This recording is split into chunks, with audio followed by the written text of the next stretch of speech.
Estaba en silencio en la granja. Perro estaba dormido. Gato estaba dormido. Vaca estaba dormida. Oveja estaba dormida. Cerdita estaba dormida. Y todos los cerditos también. Todo estaba en silencio hasta que se escuchó un ronquido.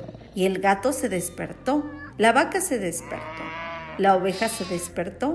Cerdita se despertó y todos los cerditos también. Era tan ruidoso que nadie podía dormir, ni gato, ni vaca, ni oveja, ni cerdita, ni todos los cerditos. Los ronquidos del perro no los dejaban dormir. ¿Qué hacemos para que perro deje de roncar?, dijo el gato. Ya sé, dijo vaca.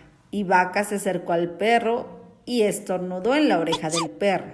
Pero los ronquidos seguían. Ya sé, dijo oveja. Y oveja se acercó al perro y ¡bu! Gritó en la oreja de perro.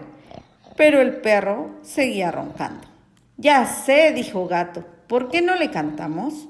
Tal vez así deje de roncar y nosotros podemos ir a dormir otra vez. Entonces gato hizo miau, y la vaca hizo mu, y la oveja hizo be, y la cerdita hizo oink, y todos los cerditos hicieron oink, oink, oink, oink. Pero el perro no dejaba de roncar.